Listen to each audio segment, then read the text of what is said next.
स्वागत है यीशु मसीह की प्रेजेंस में। आप सेम वापस नहीं जा रहे हो। अपनी सीट ग्रहण करो, बाइबल को उठाओ और बोलो, ये वचन मेरे शुद्ध रहने का आधार है। उठाओ उसे अपने हाथों में।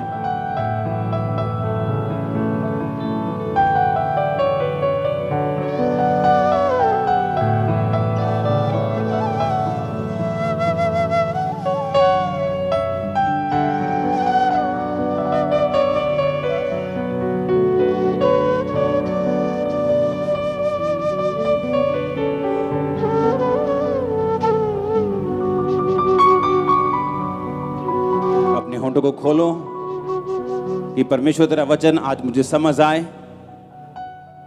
ऊंची आवाज में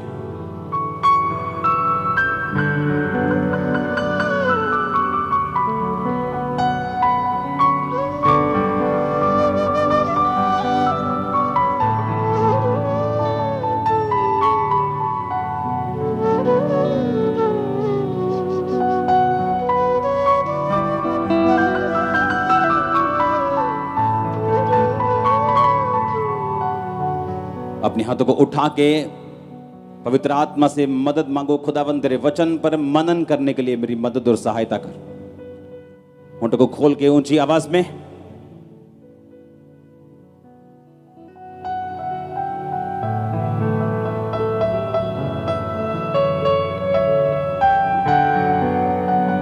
प्रभु यीशु मसीह के सामर्थी नाम में हम मांगते हैं। तारीफ कर दो खुदावंद के वर्ड के लिए जोर से।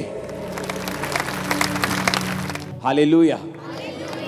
आज स्टडी का हफ्ता है आज। आमीन। अपने पेन कॉपीज निकाल लो।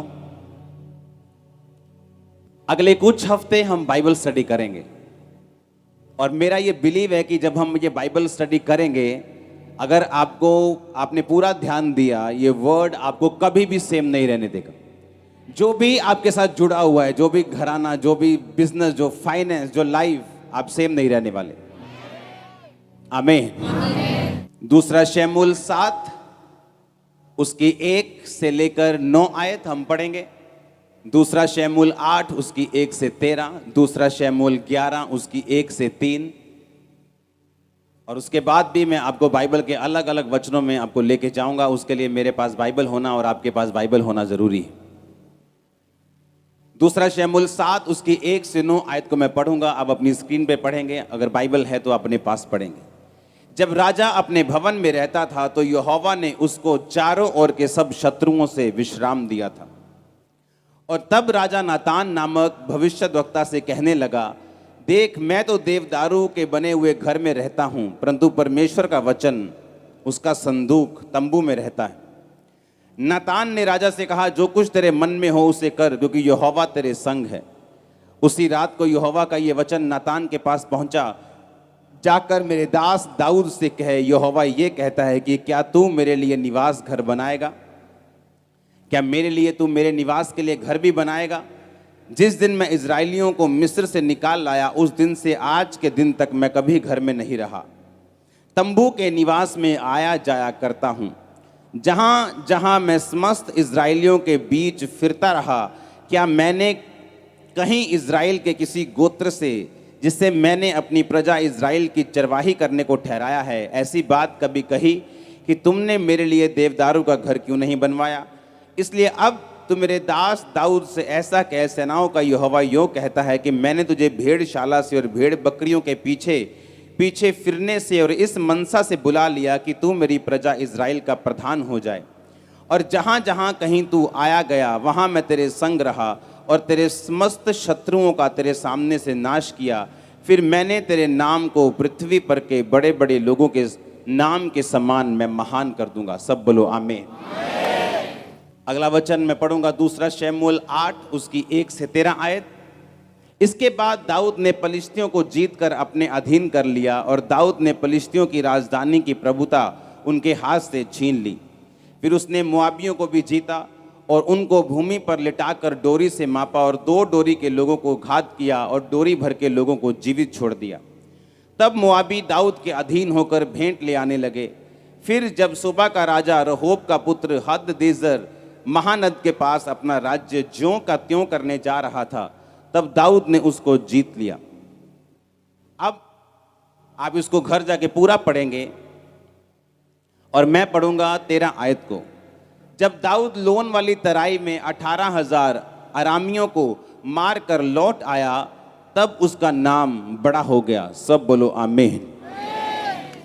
सबसे पहली आयत 2 शमूएल 7 उसकी 1 में लिखा, जब राजा अपने भवन में रहता था तो यहोवा ने उसके चारों ओर के सब शत्रुओं से उसको विश्राम दिया था।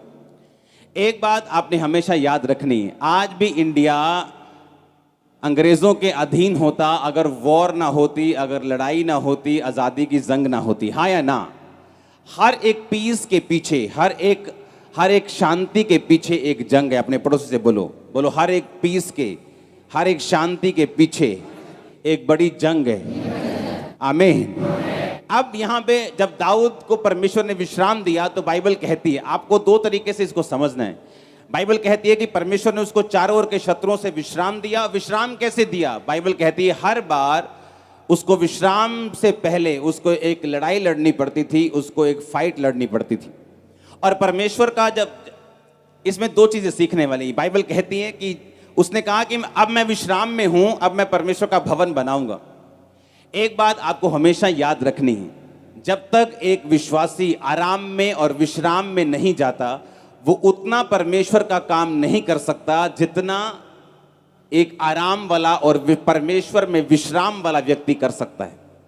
आपको बात बड़ी, आज बाइबल स्टडी मुझे यहाँ बैठना पड़ेगा क्योंकि मुझे अलग अलग वचनों में आपको लेके जाना पड़ेगा और बाइबल मेरे पास होना जरूरी है। एक बात हमेशा याद रखो, अगर आपको मालूम है कि परमेश्वर ने आपसे वायदा किया कि मैं तुझे बेस्ट दूंगा, तेरा घराना बेस्ट होगा, तेरा परिवार बेस्ट होगा, तेरा फाइनेंस बेस्ट होगा। मैं ऐसे लोगों से पर्सनली जानता हूं जिनको 500 रुपए की जॉब आज से 15 साल पहले छूट जाती थी और वो धक्के खाते थे और परमेश्वर में बिल्कुल नए थे। आज मुझे कल एक मेरे दोस्त ने बताया कि आज उन लोगों की फैक्ट्रीज जल चुकी हैं, वो लोग ब्लेस्ड हैं क्योंकि परमेश्वर में लगातार वो चलते रहे, बने रहे, खड़े रहे। अब मेरी बात सुनो, परमेश्वर का मेन मकसद ये है कि आप उसकी महिमा करें और इसी तरीके से वो आपको ब्लेस करना चाहता है। बाइबल कहती है कि पौलुस ने कहा, तुमने जो मेरे दर्शन में मेरा साथ दिया, इसलिए ये कलीसिया जो आशीषित होगी और परमेश्वर तुम्हारी हर घटी को महिमा सहित मसीह यीशु में पूरा करेगा। हाँ या ना? इतना मालूम है कि नहीं? जोर से हालेलुया बोलो, जोर से। ये वचन आपको समझना बहुत ज्यादा जरूरी है। आज सुनो, परमेश्वर ने कहा मैं तुम्हें बेस्ट दूंगा, बेस्ट दाख दूंगा, बेस्ट पानी दूंगा, बेस्ट तेल दूंगा। हाँ या ना? इतनी समझ आई कि नहीं आई? अब हमें ये बात समझ आ रही है दाऊद के इन वचनों को पढ़ के कि जब वो विश्राम में था तब उसने बात की कि मैं यहोवा के भवन को बनाऊंगा। जब तक वो विश्राम में नहीं था तब तक उसको यहोवा का भवन बनाने की याद चित नहीं आई, क्योंकि वो अपनी ही फाइट्स में कि परमेश्वर मुझे क्या क्या देना चाहता है और परमेश्वर मुझे ये देश देना चाहता है, तब तक अपनी लड़ाइयों में वो बिजी था। उसे मालूम ही नहीं था कि परमेश्वर का भवन भी बनाना है। लेकिन बाइबल कहती जब वो विश्राम में था, जब वो पीस में था, जब वो विश्राम कर रहा था, जब परमेश्वर ने उसको चारों ओर के शत्रुओं से विश्राम दिया, तब उसने कहा कि अब मैं यहोवा के लिए एक भवन को बनाऊंगा। कितने मेरी बात को समझ रहे हैं? अब इसका मतलब यह है कि कौन परमेश्वर का काम कर सकता है? कौन वो व्यक्ति है जो परमेश्वर का काम ज्यादा कर सकता है? जिसको परमेश्वर ने सारी लड़ाइयों से विश्राम दिया हो। आमीन। इसका मतलब विश्राम उसी को मिल सकता है जिसने लड़ाइयां लड़ी हों और अपनी लड़ाइयां जीती हों। इतने तक बात को समझ गए हो? अब यहां पर परमेश्वर का वचन यह कहता है कि परमेश्वर ने उसको कहा कि मैं अब तेरे नाम को पृथ्वी पर के बड़े बड़े लोगों के नामों के समान महान कर दूंगा। जैसे ही तू मेरे भवन को बनाने की बात करेगा, जैसे ही तूने मेरी सेवा करने की बात की है, क्योंकि तू अपनी लड़ाई को लड़ा है। उसने कौन सी लड़ाई लड़ी थी? हर बंदे की लड़ाई अलग है। किसी की लड़ाई व्यभिचार से है, किसी की लड़ाई चोरी से है, किसी की लड़ाई डर से है, किसी की लड़ाई रिश्तेदारों से है, किसी की लड़ाई किसी चीज से है। हर एक व्यक्ति की कमजोरी और हर एक व्यक्ति की लड़ाई जो है वो अलग अलग है। कितने मेरी बात को समझ रहे हैं? अब बाइबल कहती है उस लड़ाई को लड़ने के बाद और उसको जीतने के बाद ही आप परमेश्वर के काम को कर सकते हैं, क्योंकि परमेश्वर जब आपको विश्राम देता है तो परमेश्वर का काम हम अच्छी तरह से कर सकते हैं। जब दाऊद को चारों ओर के शत्रुओं से विश्राम मिला तो बाइबल कहती है कि उसने कहा कि अब मैं यहोवा के भवन को बनाऊंगा। यहोवा तंबू के घर में रहता है, मैं देवदारू के घर में रहता हूं और मैं परमेश्वर के घर को बनाना चाहता हूं। जब परमेश्वर के सामने बात चली तो परमेश्वर ने कहा तू इस घर को नहीं बनाएगा, तेरा बेटा इस घर को बनाएगा, क्योंकि तेरे हाथों पे बहुत सारी लड़ाई है, इसलिए तेरा बेटा इस भवन को बनाएगा, लेकिन मैं तेरी गद्दी को बनाए रखूंगा और मैं तेरे नाम को बड़े बड़े लोगों के समान, इस पृथ्वी के बड़े बड़े लोगों के नाम के समान मैं महान कर दूंगा। मैं आपको यह वायदा करता हूं, अगर आप फाइट करते हैं, वो फाइट किससे है? अविश्वास से। वो फाइट किससे है? शैतान से। बाइबल कहती है दाऊद अरामियों से लड़ा, अम्मोनियों से लड़ा, हाँ, जो सबसे लड़ा और जीतता गया, और परमेश्वर जैसे वो जीतता गया उसको विश्राम देता गया। हमारी लड़ाई बाइबल कहती है कि मांस और लहू से नहीं है, हमारी लड़ाई जो है वो शैतान से है। आमीन। अपने पड़ोसी से पूछो तेरी लड़ाई क्या है, तेरी फाइट क्या है। आमीन। जब मैं मसीह में था, बीमारियां मेरी जिंदगी में थी, वो एक मेरी लड़ाई थी कि मैं बीमारियों को देखकर डॉक्टरों के पास चक्कर लगाता रहूं या मैं परमेश्वर पे भरोसा रखूं उन दुष्ट आत्माओं को लेकर, या मैं दूसरे बाबाओं के पास भी अब जाऊं या परमेश्वर में अड़ा और खड़ा रहूं। क्या परमेश्वर जब मुझे चंगा ना भी करे तो क्या मैं परमेश्वर के साथ खड़ा रहूंगा, अड़ा रहूंगा, उससे प्यार करूंगा और अपनी लड़ाई को लड़ूंगा। पौलुस कहता मैंने अच्छी कुश्ती लड़ ली है, मैंने विश्वास की अच्छी लड़ाई को लड़ लिया है, मैं परीक्षाओं में नहीं बहका, मैं जब विश्राम था तब नहीं बहका, मैं किसी तरह से नहीं बहका, मैंने विश्वास की अच्छी कुश्ती को लड़ा है। अब बाइबल के वचनों को आपको ध्यान से समझने की जरूरत है। आपका बेटा नशा करता है, घर का सिलेंडर तक बेच देता है, जब आप चर्च में आते हैं तो ये आपके लिए एक फाइट है कि इसके बावजूद भी क्या आप परमेश्वर में खड़े रहते हैं? क्या इसके बावजूद भी आप परमेश्वर का पर विश्वास आपका कम तो नहीं हुआ? क्या आपने चर्च आना तो नहीं छोड़ा? क्या आपने परमेश्वर के साथ प्रेम करना तो नहीं छोड़ा? क्या आपने बाइबल पढ़नी तो नहीं छोड़ी? क्या आपने वचन पढ़ना तो नहीं छोड़ा? क्या आपके रोजे कम तो नहीं हुए? क्या आपने टाइट देना बंद तो नहीं किया? ये एक लड़ाई है और हर एक बंदे की लड़ाई जो है वो अलग अलग है। और बाइबल ये बात बताती है कि जो व्यक्ति विश्राम में रहता है वो ज्यादा काम कर सकता है उस व्यक्ति से जो लड़ाई में रहते हैं। अब लड़ाई आनी ही आनी है। बाइबल कहती है हर एक व्यक्ति अपना बोझ स्वयं उठाएगा। आमीन। मुझे अपना बोझ स्वयं उठाना है। मैं वचन सुन के अपने आप को तसल्ली दे सकता हूं, वचन पढ़ के अपने आप को तसल्ली दे सकता हूं, लेकिन जो लड़ना पड़ेगा वो मुझे खुद लड़ना पड़ेगा। अपने विश्वास को खुद बना के रखना पड़ेगा, अपनी प्रेयर लाइफ को खुद बना के रखना पड़ेगा, अपने रोजों को बना के रखना पड़ेगा। ये काम मुझे खुद करना पड़ेगा, क्योंकि परमेश्वर ने कहा हर एक व्यक्ति अपनी लड़ाई खुद लड़ेगा। दाऊद की लड़ाई क्या थी? दाऊद की लड़ाई ये थी, परमेश्वर ने कहा मैं तुझे भेड़शाला से बुलाया, जब तू भेड़ों के पीछे पीछे फिरता था तब मेरी आंखें तुझ पे थी। और बाइबल कहती है उसके भाई राजा की सेना में थे और सारे पाप में थे। कोई भी परमेश्वर के साथ सही रीति के साथ नहीं चलता था, सारे संसार की रीति के साथ चलते थे। संसारिक रीति रिवाज, संसारिक पार्टियां, संसारिक सिस्टम, संसार के हिसाब से अपनी लाइफ को बिताते थे। लेकिन बाइबल कहती है दाऊद जानता था कि ये एक लड़ाई है और दाऊद आत्मिक लड़ाई को लड़ता रहा, पाप से दूर रहा, परमेश्वर के करीब रहा। और परमेश्वर ने कहा मैंने तुझे भेड़ों के पीछे पीछे चलने से अपनी प्रजा का राजा होने के लिए बुलाया, अब भी मैं तेरे नाम को बड़े लोगों के समान महान कर दूंगा। मैं आपको एक वायदा करता हूं, अगर आप परमेश्वर के पीछे लगे रहे, आपके रिश्तेदारों में टॉप पे आप होंगे यीशु मसीह के नाम। मैं आपको सच कह रहा हूं, मैं आपको एक प्रोफेटिक वर्ड दे रहा हूं। अपनी फैमिली में, अपने रिलेटिव्स में, अपने मोहल्लों में टॉप पर, मैंने कहा टॉप के ऊपर आप लोग होंगे फ्यूचर में। मैं आपको सच कह रहा हूं, टॉप में परमेश्वर ने आपको सोचा हुआ है। अब दाऊद अगर ये बात सोचता कि मैं तो भेड़ बकरियों को चराता हूं, मुझे क्या फायदा हुआ, मैं तो परमेश्वर के साथ जंगलों में भी वफादार रहता हूं।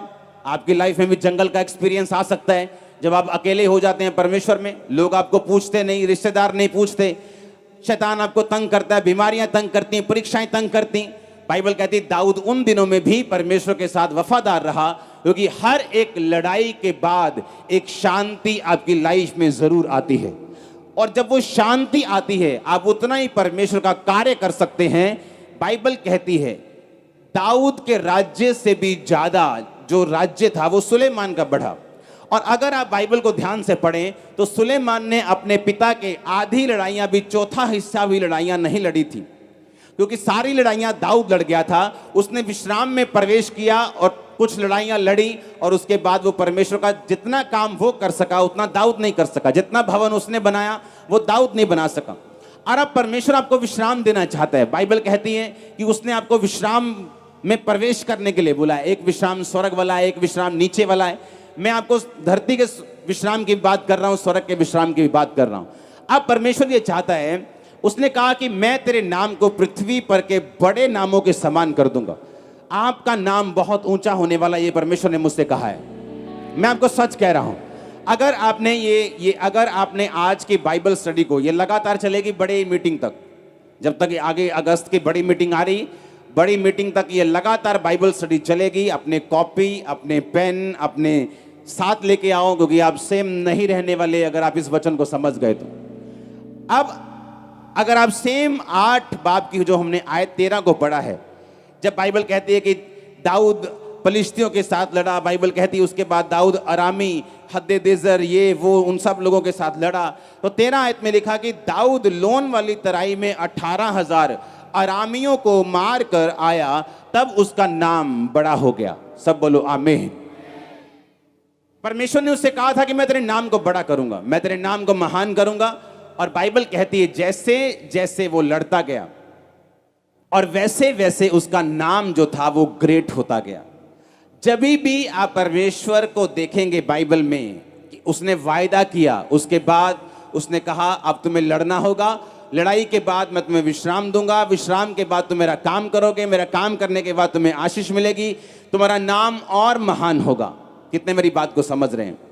अब अगर हम दूसरा शमूएल 11 उसकी 1 से 3 आयत को पढ़ेंगे, उसमें लिखा, फिर जिस समय राजा लोग युद्ध करने को निकला करते हैं, उस समय अर्थात वर्ष के आरंभ में दाऊद ने योआब को और उसके संग अपने सेवकों और समस्त इस्राएलियों को भेजा और उन्होंने अम्मोनियों का नाश किया और रब्बा नगर को घेर लिया, परंतु दाऊद यरूशलेम में रह गया।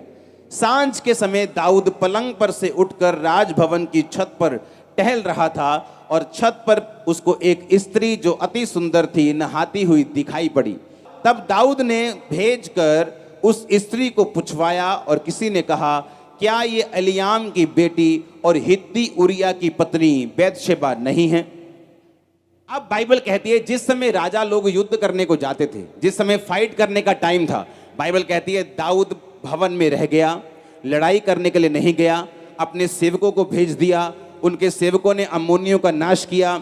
शाम के टाइम दाऊद पलंग पर से उठा, रिलैक्स करता हुआ आराम से शाम को बिना काम के छत पर चढ़ा, नहाती हुई औरत दिखाई पड़ी, मन में व्यभिचार जागा, उसे बुलाया, उसके साथ सोया। उसके बाद दाऊद का पतन शुरू हुआ। इस घटना के बाद दाऊद की पूरी जिंदगी सेम नहीं रही। उसका परिवार, उसके परिवार में तलवार चली, उसके अपने बच्चे मारे गए, दाऊद की बेइज्जती हुई, जहां से निकला था वहीं पहुंच गया, नंगे पांव सिर पर धूल डालते हुए उसे भागना पड़ा और जो कुछ उसकी लाइफ में नहीं होना चाहिए था वो सारा कुछ होना शुरू हुआ। अब परमेश्वर ने आपसे एक वायदा किया कि मैं तेरे नाम को महान कर दूंगा, मैं तुझे ग्रेट करूंगा, मैं तुझे हील करूंगा, मैं तुझे डिलीवर करूंगा, मैं तेरे बच्चों को उद्धार दूंगा, धर्मी का वंश बचाया जाएगा, मैं तेरे शरीर को चंगा करूंगा, मैं फाइनेंशियली तुझे बरकत दूंगा, तू औरों के समान नहीं होगा, तू अन्य जातियों से ऊंचा होगा। ये सारे वायदे आपके साथ किए हैं परमेश्वर ने, हाँ या ना? जब परमेश्वर ने कहा कि दाऊद मैं तेरे नाम को महान करूंगा और सब पृथ्वी के बड़े बड़े लोगों में तेरा नाम होगा, जैसे ही परमेश्वर ने वायदा किया, जैसे ही दाऊद लड़ाई करने के लिए जाता था, परमेश्वर उसको जिताता था, उसका नाम और महान होता था। और अब लड़ाई का समय था और बाइबल कहती है दाऊद रिलैक्स हो गया और बैठ गया और अपने स्टाफ को कहा जाओ लड़ो, मैं यहाँ पे पलंग में बैठा हूँ, आराम कर रहा हूँ। और शाम को जैसे ही वो राजभवन की छत पे गया तो वहाँ पे एक औरत देखी और व्यभिचार में फंसा। उसके बाद दाऊद की जिंदगी सेम नहीं रही। हम पूरी बाइबल में क्या देखते हैं कि परमेश्वर ने आपके साथ एक वायदा किया है कि मैं तेरे बच्चों को बचाऊंगा, तेरी फैमिली बचाई जाएगी, तू बच, तेरा घराना बचाया जाएगा, तेरा हस्बैंड बचाया जाएगा, तेरे नशे वाले बच्चे बचाए जाएंगे। लेकिन इन सब वायदों के साथ परमेश्वर की एक इंस्ट्रक्शन जुड़ी है जो परमेश्वर ने दाऊद को दी थी कि जब जब तू लड़ेगा मैं तेरे नाम को क्या करता जाऊंगा, महान करता जाऊंगा। अब लड़ने का समय था। हालेलुया। संडे किसका टाइम है? बोलो लड़ने का। लेकिन हम कहाँ हैं? हम पार्टी अटेंड करने के लिए गए हैं। हमारा दोस्त आ गया अमेरिका से, हम उसके साथ बिजी हैं। अपने पड़ोसी से पूछो तेरी लड़ाई क्या है? क्या वो बीमारी है? क्या वो गरीबी है? क्या वो कलेश है? अपने पड़ोसी को जोर से बोलो जीत जा, क्योंकि परमेश्वर तेरे साथ है। बोलो पड़ोसी को, बोलो जीत जा, क्योंकि वो तेरे नाम को बड़ा करना चाहता है। आप मसा किए जाते हैं बड़े नाम के साथ। आज अभी आमीन ऊंचा वाला चाहिए चर्च, आमीन ऊंचा वाला चाहिए। आप मेरी बात समझ रहे कि नहीं? उसने कहा मैं तेरे नाम को बड़े लोगों के नाम के समान कर दूंगा। तेरे रिश्तेदार तेरा नाम लेंगे कि वो देखो क्या कहां पहुंच गया। तेरे लोग तेरा नाम लेंगे, तेरा परिवार तेरा नाम लेगा, तेरे रिश्तेदार तेरा नाम लेंगे। ऐसा होगा। मैं आपको प्रोफेटिक वर्ड दे रहा हूं। मैंने कहा मैं आपको प्रोफेटिक वर्ड दे रहा हूं, ऐसा होगा यीशु मसीह के नाम में। आप मेरी बात समझ रहे कि नहीं? पर बाइबल कहती है उसके आगे जो परमेश्वर ने कहा था उसके आगे काम पड़े थे। वो काम क्या था? लड़ाइयां।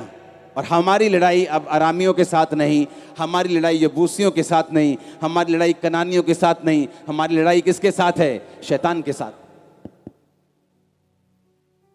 किसके साथ है? हमारी लड़ाई हमारे ही शरीर के साथ है, हमारी लड़ाई हमारे पापों के साथ है, हमारी लड़ाई हमारी अपनी अभिलाषाओं के साथ है। और बाइबल कहती है जब तक आप फाइट नहीं करते आप विश्राम में नहीं प्रवेश करते। आमीन। अपने पड़ोसी को बोलो विश्राम में प्रवेश करना है, नाम बड़ा करना है, तुझे लड़ना पड़ेगा और जीतना पड़ेगा। आज से लड़। मारो प्रोफेसी अपने पड़ोसी को बोलो आज से तू लड़ और जीत। आमीन ऊंचा। ये बरकत तुम्हारी चर्च। Hallelujah, hallelujah. बाइबल कहती है दाऊद रिलैक्स करने लग गया। जब कहीं पहुंच गया तो रिलैक्स करने लगा और फाइट करनी छोड़ दी। और शैतान ने इस चीज का फायदा उठाया, औरत के साथ व्यभिचार किया। उसके बाद पूरा परिवार, अगर आप दाऊद का परिवार देखेंगे, कभी भी सेम नहीं रहा। उसके परिवार में फाइट चली, उसके परिवार में मौतें आई, क्योंकि जो कुछ उसने बोया वो कुछ उसने काटा। अपने पड़ोसी को बोलो लड़ना है और जीतना है। तेरी लड़ाई शैतान के साथ है, तेरी लड़ाई शैतान के साथ है। बोलो अभिलाषाओं के साथ है, पाप के साथ है। अपने हाथों को उठाओ, फायर को कैच करो, तुम जाओगे, लड़ोगे, जीतोगे। आमीन ऊंचा। और गवाहियों के साथ वापिस आओगे। Hallelujah, hallelujah. कल एक बहुत देर के बाद मेरी एक दोस्त से बात हुई। उसने कहा कि हम इकट्ठे परमेश्वर में आए थे और एक और जन था जो हमारा दोस्त नहीं था लेकिन हमारे साथ ही परमेश्वर में आया था। उनमें से 2 जन मैं और एक और हम परमेश्वर में खड़े रहे। और जब मुझे उसके बारे में मालूम हुआ कल कि वो भी बहुत ब्लेस है अपनी लाइफ में, और जिसने प्रभु को छोड़ा था उसका सारा परिवार फिनिश हो चुका। कभी कोरोना आ गया, वहां एक बंदा चला गया, बीमारी आ गई, वहां चला गया, कहीं पानी में एक डूब के। ये परमेश्वर की मर्जी नहीं, लेकिन हमने फाइट नहीं की और शैतान ने इस चीज का क्या उठाया? फायदा उठाया। उसने हमें डरा दिया कि हम फाइट ना करें, कि तेरा अगर तू चर्च जाएगी तेरा बच्चा और तुझे तंग करेगा, वो ज्यादा नशे करेगा, तेरा पति तुझे और मारेगा, तेरे घर में और कलेश होगा। अच्छा, चर्च जाने की जरूरत नहीं। आज उस सांप को नहीं मारा जो छोटा सा सपोला है, कल वो अजगर बन जाएगा और तुम्हें निकल जाएगा। अब परमेश्वर ने कुछ नहीं करना, अब आपने करना है। बोलो पड़ोसी को, बोलो तुमने करना है। वो कर चुका। आमीन। परमेश्वर कर चुका। वो क्रूस पे मारा जा चुका, गाड़ा जा चुका, वो जी उठा। अब उसने कहा कि तुम लड़ोगे, मैं तुम्हारे साथ होऊंगा। तुम लड़ोगे, मैं तुम्हारे नाम को महान कर दूंगा। तुम लड़ोगे अपनी अभिलाषाओं से, अपने पाप से, तुम शैतान से। तुम परमेश्वर के लिए खड़े रहोगे, मैं तुम्हारे नाम को बढ़ाता रहूंगा, तुम्हारे नाम को महान करता रहूंगा, तुम्हारे बच्चों को महान करता रहूंगा। ये परमेश्वर का प्लान है आपकी लाइफ में। आमीन। अब दाऊद रिलैक्स करने लगा, पलंग पर सो गया, उठा, शाम को टहलने लगा, नंगी औरत देखी, बुलाया, व्यभिचार किया। उसके बाद पूरा परिवार, दाऊद के अपने बच्चे मारे गए, पूरा परिवार बिखरा, पूरा परिवार खत्म हो गया। सारी उम्र तक उसने उसका फल भोगा। परमेश्वर ने जो उसको बोला था कि तू यहां इसलिए है क्योंकि तू मेरे वायदों को, मेरी वाचाओं को पूरा करता आया है। इसलिए मैंने जो भेड़ों के पीछे पीछे एक छोटी जगह से अपने पास बुला लिया, अब मैं तेरे नाम को पृथ्वी के बड़े बड़े लोगों के नामों के समान महान करूंगा। ये परमेश्वर का प्लान, आपको मालूम, ये परमेश्वर आपसे बात कर रहा है आज। वो ग्रेट नाम देगा आपको। दाऊद सबसे निग्लेक्टेड था अपने परिवार में, सबसे निकम्मा जिसको बोलते हैं। भेड़ बकरियां थोड़ी सी, कौन है वेला, कौन है दाऊद, चलो चल भी काका, भेड़ बकरियां चार, मुश्किल काम है, रात को बाहर रहना, सुबह बाहर रहना है, चलो भेड़ बकरियां चारो। बड़ा बेटा कहां है, राजा की सेना में। बड़ा बेटा कहां है, पुलिस में। बड़ा बेटा कहां है, वो बड़े बड़े पोस्ट पे था, वो बड़े बेटे सभी। दाऊद ऐसा था कि जब शमूएल किसी उसके घर में आया कि मुझे तुम्हारे एक बेटे को मसा करना है, तो उसने दाऊद को इनवाइट तक नहीं किया। इतना निग्लेक्टेड चाइल्ड था वो कि मतलब अपना बच्चा ही भूल गए वो, कि पहला बच्चा आया, दूसरा आया, परमेश्वर ने कहा नहीं मैंने इसको भी नहीं किया, इसको भी नहीं किया, इसको भी नहीं किया।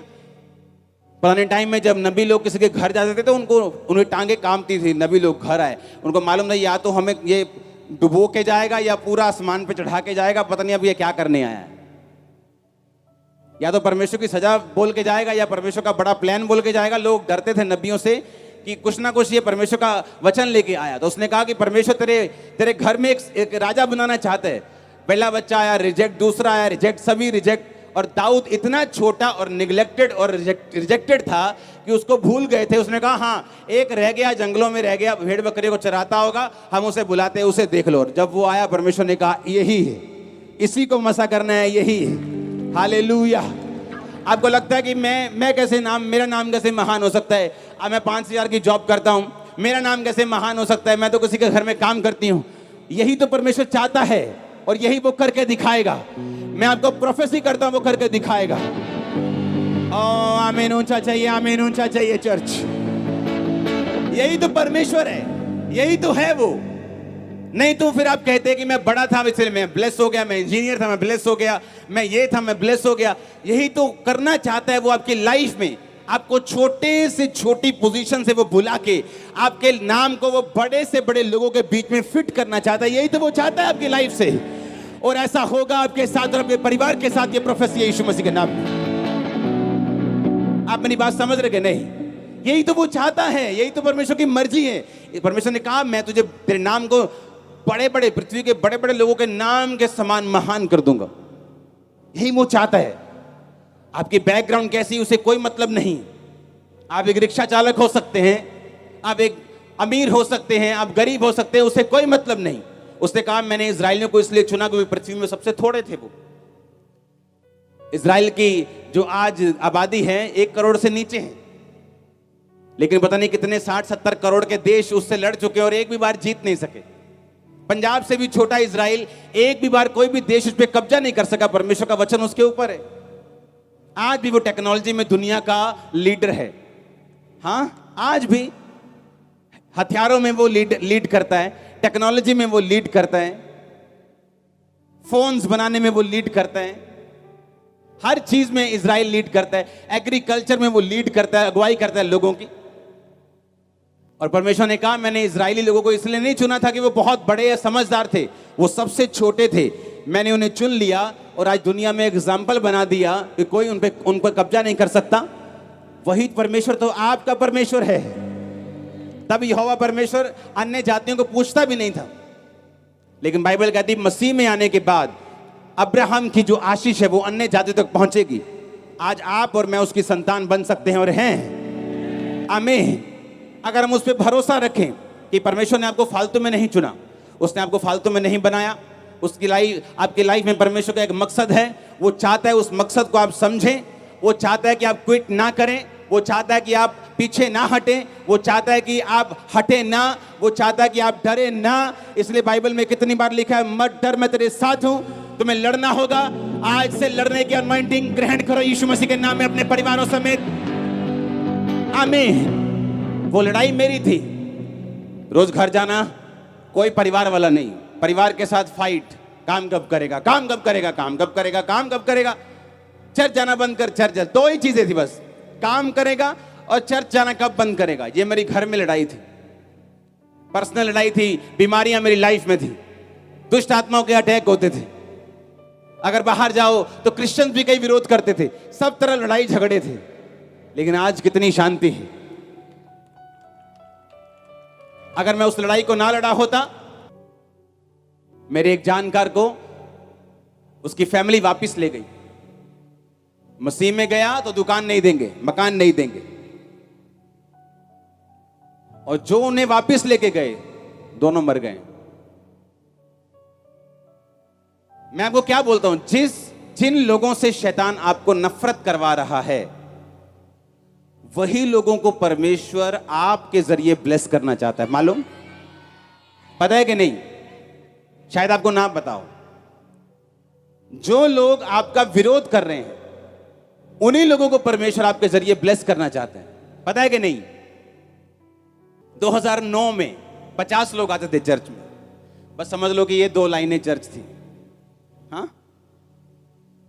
तो उनको प्रचार में ऐसे ही करता था, बिना रुके। ये नहीं 50 है तो ठंडे ठंडे, लाखों बैठे हैं तो गरम गरम, ऐसा नहीं था।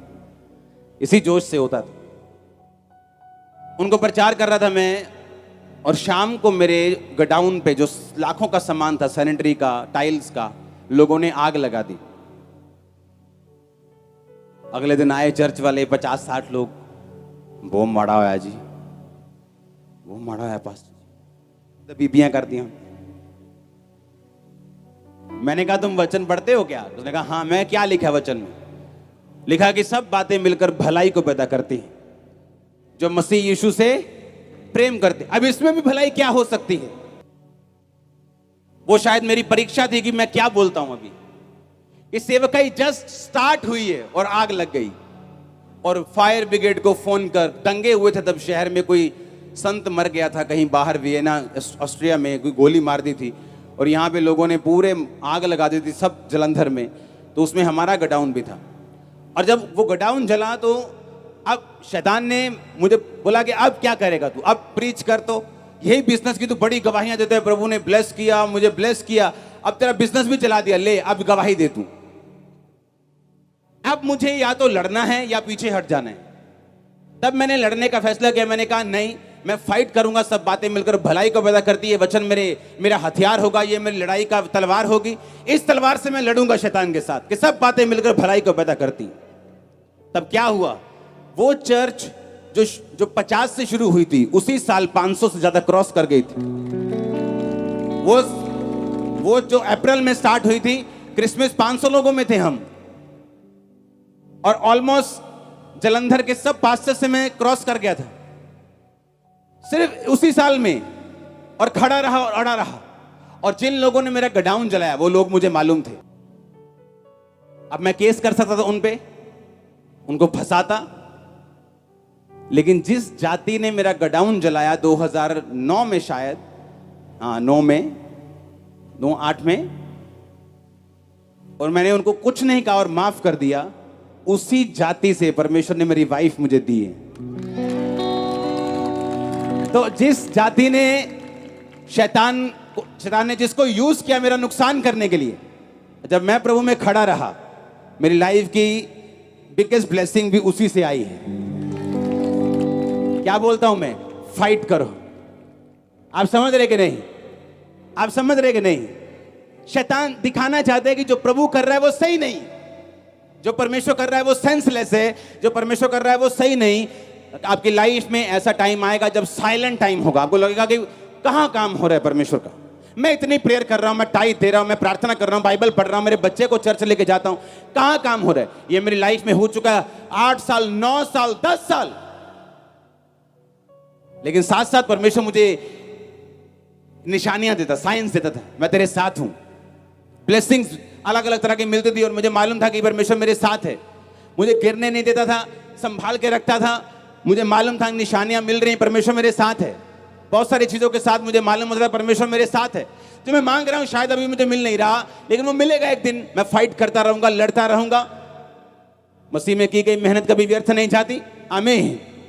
आप समझ रहे बात को कि नहीं? आपकी फाइट अलग है, मेरी अलग है, आपकी अलग है, साथ की अलग है, इसकी अलग है, इनकी अलग है, सबकी अलग अलग फाइट है। आपको अपनी फाइट खुद लड़नी है। उसके आगे एक ग्लोरियस इनाम आपके लिए रखा हुआ है, ग्लोरियस नाम आपके लिए रखा हुआ है, ग्लोरियस परिवार आपके लिए रखा हुआ है। आमीन हो चाहिए बरकत आपकी ये चर्च। इसलिए परमेश्वर ने कहा अपना पलटा खुद मत लो, मुझे मौका दो, मैं दूंगा तुम्हें पलटा और मजेदार पलटा दूंगा। हाँ या ना? यही तो परमेश्वर चाहता है आपकी लाइफ से। उसका प्लान सिर्फ दाऊद के लिए नहीं था कि मैं तेरे नाम को बड़े लोगों के समान महान कर दूंगा। उसका प्लान आपके लिए है, आप लोगों के लिए है।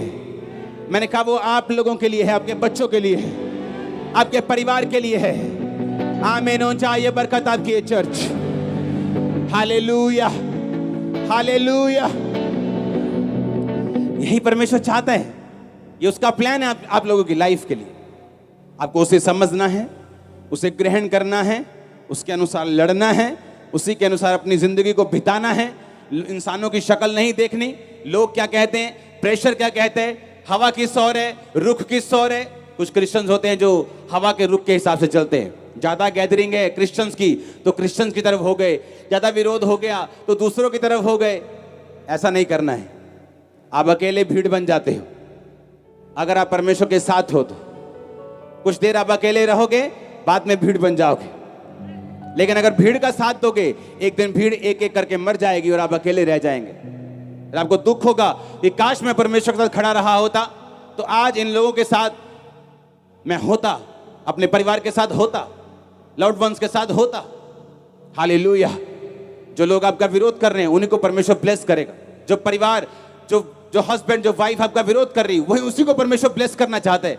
इसीलिए शैतान उसी को यूज कर रहा है कि वो आपके खिलाफ बोले, परमेश्वर के खिलाफ जाए और आप रुक जाएं और आप थक जाएं और आप क्विट कर दें। विनर्स कभी क्विट नहीं करते और जो क्विट करने वाले कभी विनर्स नहीं बनते। आमीन। जो दौड़ है ना वो तेज वालों के लिए नहीं है जो तेज भाग सकते हैं। दौड़ उनके लिए है जो कभी क्विट नहीं करते, जो खड़े रहते हैं, अड़े रहते हैं, ना समझ आने के बावजूद भी। और आप जीत जाएंगे यीशु मसीह के नाम में। आप पहली जीत चुके, दूसरी, तब तीसरी भी जीत जाएंगे, आप चौथी भी जीत जाएंगे। आमीन हो चाहिए बरकत तुम्हारी ये चर्च। मैंने कहा पहली लड़ाई जीत चुके, दूसरी जीत चुके, तीसरी भी जीत जाएंगे, आप चौथी लड़ाई भी जीत जाएंगे। ओ आमीन हो चाहिए। एंजल्स आपको टच कर रहे राइट नाउ। मैंने कहा एंजल्स आपको छू रहे राइट नाउ। Hallelujah, hallelujah. ये परमेश्वर का प्लान आप लोगों के लिए। आमीन। ये उसकी योजना है आप लोगों के लिए, आपके परिवार के लिए, आपके बच्चों के लिए। क्या वफादार रहने के लिए आप तैयार हैं परमेश्वर से? तैयार है उसके साथ फेथफुल रहने के लिए? क्या आपकी प्रोफेशनल लाइफ और क्रिश्चियन लाइफ अलग अलग तो नहीं है? हालेलुया। कि मेरी बिजनेस लाइफ जो है वो अलग है और मेरी क्रिश्चियन लाइफ जो है वो अलग है, ऐसा तो नहीं है ना। एक ही लाइफ है, आप एक ही हैं, परमेश्वर भी एक ही है, आत्मा भी एक ही है, बपतिस्मा भी एक ही है, लाइफ भी एक ही है, फेस भी एक है, पति एक है, पिता एक है, लाइफ भी एक है। कोई अलग अलग लाइफ नहीं, कोई रियल लाइफ नहीं, कोई रियल लाइफ नहीं, सब एक लाइफ है। आमीन। एक ही लाइफ है। जो आप बोलते हैं उसका असर आप पे होता है, जो अंगीकार करते हो उसका असर आप पे होता है। रोज सुबह उठ के अंगीकार को, चाहे मैं कह रहा हूं मर रहे हो, अंगीकार करो, मेरे लिए परमेश्वर का प्लान बड़ा है। देखो कैसे शैतान भागता है। मेरे लिए, मेरे परिवार के लिए परमेश्वर का प्लान बड़ा है। मेरी सेहत के लिए उसका प्लान बड़ा है। उसके कोड़े खाने से मैं चंगी हो चुकी हूं। रोज सुबह अंगीकार करना है, रोज रोज रोज, एवरीडे। आमीन। लोग जो मंद बुद्धि वाले बच्चे केस आते हैं उनको हम स्पेशल बोलते हैं कि रोज सुबह उठो, अपने बच्चे के सिर पे हाथ रखो और घोषणा करो इसका दिमाग प्रॉपर चले, घोषणा करो कि इसके अंग प्रॉपर चले, घोषणा करो इसकी नाड़ियां बने, घोषणा करो। तुम्हारी घोषणा करेंगे, हम प्रेयर करेंगे, काम होगा, सब होगा, सब होगा जो कभी नहीं हुआ। आमीन हो चाहिए बरकत तुम्हारी ये चर्च। Hallelujah, hallelujah. अपने पड़ोसी को बोलो परमेश्वर का प्लान है, उसे समझना है, उसके मुताबिक चलना है। आमीन। ना तो डरना है, ना पीछे हटना है, लड़ना है शैतान के साथ, अपने अभिलाषाओं के साथ और जीतना है। वो तेरे नाम को, तेरे परिवार के नाम को बड़े लोगों के नामों के समान कर देगा। ये प्रोफेसी है, आज ग्रहण कर लो इसे यीशु के नाम में। ग्रहण कर लो। आमीन बोलकर 7 बार बोलो आमीन ऊंची आवाज में। थैंक यू जीसस बोलते हुए आमीन आमीन आमीन आमीन आमीन आमीन। हालेलुया। Thank you Jesus. ऊंची आवाज में आमीन। हालेलुया हालेलुया हालेलुया आमीन। आप परमेश्वर को महसूस नहीं कर सकते, मालूम है कि नहीं? आप जो यहां से जाएंगे आप उसको महसूस नहीं कर सकते। लोग धोखा खाते जब वो परमेश्वर को महसूस करने की कोशिश करते हैं कि मुझे फील हो रहा है परमेश्वर मेरे साथ है, मुझे फील हो रहा है कि मेरी प्रार्थनाएं सुनी जा रही, मुझे तो दर्शन नहीं आते, मुझे तो सपना नहीं आता, मुझे तो कुछ महसूस नहीं होता। आप जब सुबह उठते हैं कि आप फील करते हैं आपके पांव आपके साथ हैं, फिर ही चलते हैं, फील हो रहे हैं पैर, चलो अब चलते हैं। नहीं ना, आप सुबह उठते हैं आप जस्ट बेड से उठ जाते हैं।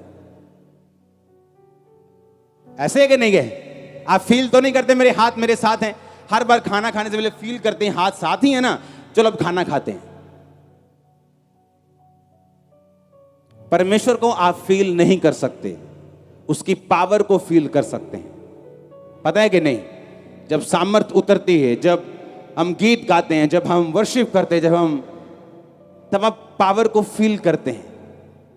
लेकिन जब आप रेगुलर अपनी जिंदगी को जीते हैं तब आप परमेश्वर को फील नहीं करते। आप अपनी नॉर्मल जिंदगी को बिताते हैं, आप उसको फील नहीं करते, महसूस नहीं करते, और आपको लगता है कि मैं परमेश्वर को महसूस नहीं कर पा रही हूं, शायद परमेश्वर मेरे साथ नहीं, शायद मैं मेरी प्रार्थना को सुन नहीं पा रहा, शायद मेरी प्रार्थना पहुंच रही कि नहीं पहुंच रही, परमेश्वर मेरी जिंदगी में काम करेगा कि नहीं करेगा, मेरी ये बीमारी का हल होगा कि नहीं होगा। परमेश्वर कर भी सकते हैं ऐसी बीमारी को दूर या नहीं कर सकते। आप फील करने की कोशिश करते हैं और वहां शैतान एंटर करता है जहां आप फीलिंग की घोषणा करते हैं। परमेश्वर का आपकी फीलिंग से कोई लेना देना नहीं है, वो आपके अंदर था और है और रहेगा। आमीन। अगर आप तौबा में हैं, परमेश्वर के साथ आपने तौबा की, बपतिस्मा लिया हुआ है, आप पाप में नहीं है, तो वो आपके अंदर है, आप फील करें या ना करें, और वो रंग लेके आएगा एक दिन। अगर आप उससे चलते रहेंगे तो, उसके साथ कंटिन्यूटी में रहेंगे, चलते रहेंगे, वो फल लेके आएगा। आमीन हो जाए। ये बरकत तुम्हारी है चर्च। आज से आपको लड़ना है। आमीन। रिलैक्स नहीं होना है। एक है कि आप शरीर में रिलैक्स करते हैं, वो अलग बात है। एक है आत्मा में रिलैक्स करना। आप शरीर में छुट्टी मनाने जा सकते हैं, पर आत्मिक कोई छुट्टी नहीं। सेवकाई से भी हम छुट्टी ले सकते हैं 2 दिन की, पर आत्मा की कोई छुट्टी नहीं। आमीन। प्रेयर की कोई छुट्टी नहीं, बाइबल रीडिंग की कोई छुट्टी नहीं, फास्टिंग की कोई छुट्टी नहीं। अगर हफ्ते में 2 रखते हैं तो कोई छुट्टी नहीं। हम शरीर में घूमने जा सकते कि आओ हमारे सिर को थोड़ा आराम दें, आंखों को आराम दें, पर आत्मा को आराम नहीं देना है, उसको चलाते रहना है, न जंग लग जाएगा। मेरे घर में शादी थी इसलिए प्रेयर नहीं की, आत्मा को छुट्टी नहीं देनी, इसको काम पे लगाए रखना है, इसको प्रेयर में लगाए रखना है। आमीन। आप जैसे मनन की स्थिति में चले जाएं, हर वक्त आपकी स्पिरिचुअल लाइफ आपकी आंखों के सामने रहनी चाहिए, आपके टारगेट आपकी आंखों के सामने रहने चाहिए। स्पिरिचुअल लाइफ में आप क्या करना चाहते हैं, आज आपने प्रेयर कितनी की, आज आपने बाइबल पढ़ी कि नहीं पढ़ी, हर वक्त आपके दिमाग में ये चीजें रहनी चाहिए। आमीन। आप कहीं रिश्तेदार के पास भी घूमने जा सकते हैं, आप शरीर में गए लेकिन आत्मा में अभी आप यही सोच रहे हैं कि भाई साहब ये कब जाएंगे और मैं प्रेयर शुरू करूंगा, हाँ ये कब हटेगा अपनी बातों से, मैं बाइबल पढ़ूंगा।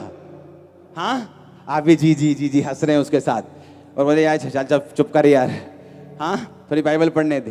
कितने समझ रहे हैं मेरी बातों को? स्पिरिट में आराम नहीं देना, शरीर को आराम दे सकते हैं, 2 दिन आराम कर सकते हैं, शरीर को तंदुरुस्त रखने के लिए रिलैक्स कर सकते हैं, लेकिन स्पिरिचुअल लाइफ में कोई रिलैक्सेशन नहीं।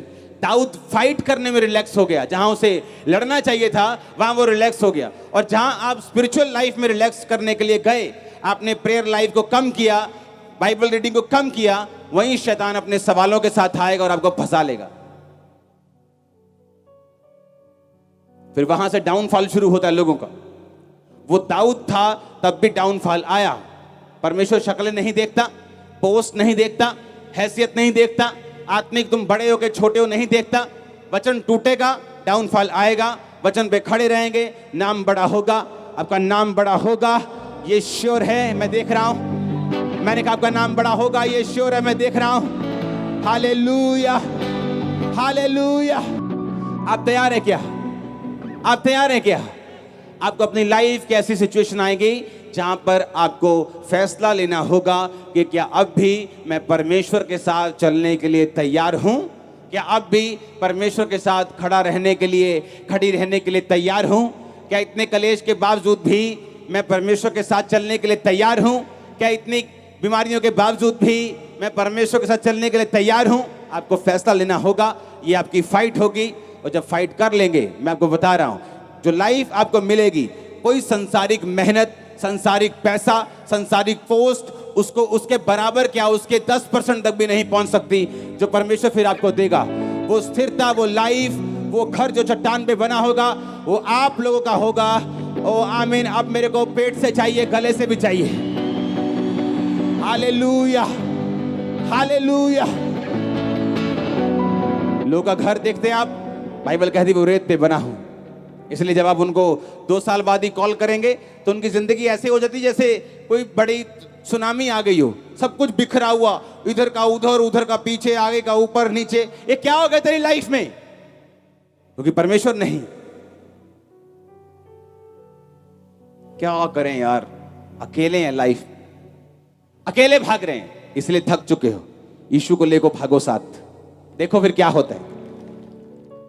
अगर परमेश्वर आपके साथ है और आप अकेले रह जाएं, 1,00,000 बार रोज थैंक्स करना परमेश्वर का रोज। पता है क्यों? जल्दी आप बड़ी भीड़ बनने वाले हैं। मैं आपको सच कह रहा हूं, जो लोग आपको मिलेंगे प्रभु में आने के बाद, सब नहीं, लेकिन परमेश्वर आपको छांटी करके देगा। डिवाइन हेल्पर्स, जेन्युइन लोग, जेन्युइन लोग। अगर आप परमेश्वर के साथ जेन्युइन हैं, जेन्युइन लोग आपकी लाइफ में एंट्री मारेंगे। ओ आमीन, ऊंचा। मैं आपको सच कह रहा हूं, यही तो परमेश्वर। आप लड़ाई कैसे जीतेंगे? ऐसे जीतेंगे। परमेश्वर बहुत सारी चीजें आपके साथ फिर करना शुरू करता है, आपके लाइफ में, आपके स्टडी में, आपके कैरियर में, आपके फाइनेंस में, आपके परिवार में।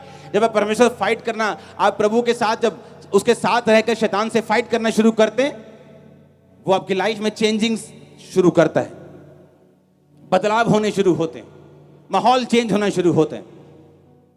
वो स्लोली हो सकता है, क्योंकि जो चट्टान पर घर बनता है वो आराम से बनता है।